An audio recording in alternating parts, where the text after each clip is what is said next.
Tila napikon ang phenomenal box office star na si Vice Ganda sa isang nanay na naging bahagi ng studio audience ng Kapamilya at Kapuso noontime program na It's Showtime.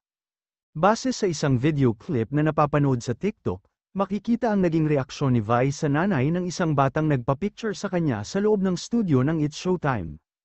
Mukhang hindi nga nagustuhan ni Vice ang ginagawang pamimilit at pagtulak ng naturang nanay sa kanyang anak para lamang makapagpa-picture kay Vice. Kung titingnan ay parang nakikipagbiruan lang ang komedyante sa nanay ng bata, ngunit mararamdaman mo rin ang kanyang pagkapikon sa nangyari. Mismong si Vice na ang lumapit sa bata na tila umiiyak na, kaya naman ang reaksyon ni Vice, kasi tinulak mo Mother E. Kasi ginaganon mo yung bata, bakit ginaganon mo yung bata? Isa ang kwentong ito sa tinalakay sa latest episode ng Showbiz Updates YouTube channel kung saan nagbigay ng reaksyon ang host nitong si Ogie Diaz. At ito naman yung video ni Vice Ganda. Oo, kung saan ito ay na-capture ng isang audience at ipinost ito sa TikTok. Ito.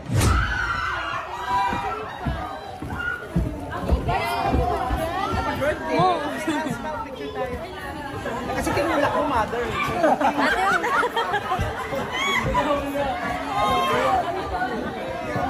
Ayan, tagadigan. Tinulak yan. Kasi ginaganon mo yung bata.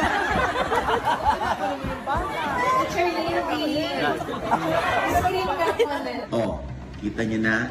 Si Vice parang napikon doon sa nanay ng bata. Kasi yung bata umiiyak na. Pero parang tinutulak pa rin para makapagpa-picture kay Vice. Iniestima na nga ni Vice. Tapos parang alam mo yun, hindi ma-artista yung anak pero parang stage mother. Yung nanay ng bata. Anyway, 2 beses nang itinulak, kunwari, ni Vice, yung Ale, para sabihin, huwag mo kasing itulak yung anak mo.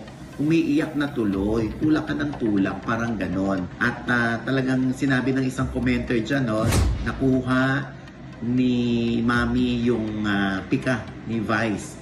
Oo.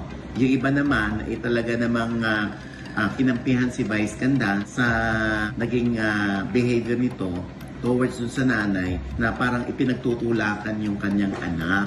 Dapat naman sa mga nanay, huwag nating pilitin yung bata kung ayaw magpa-picture, di ba?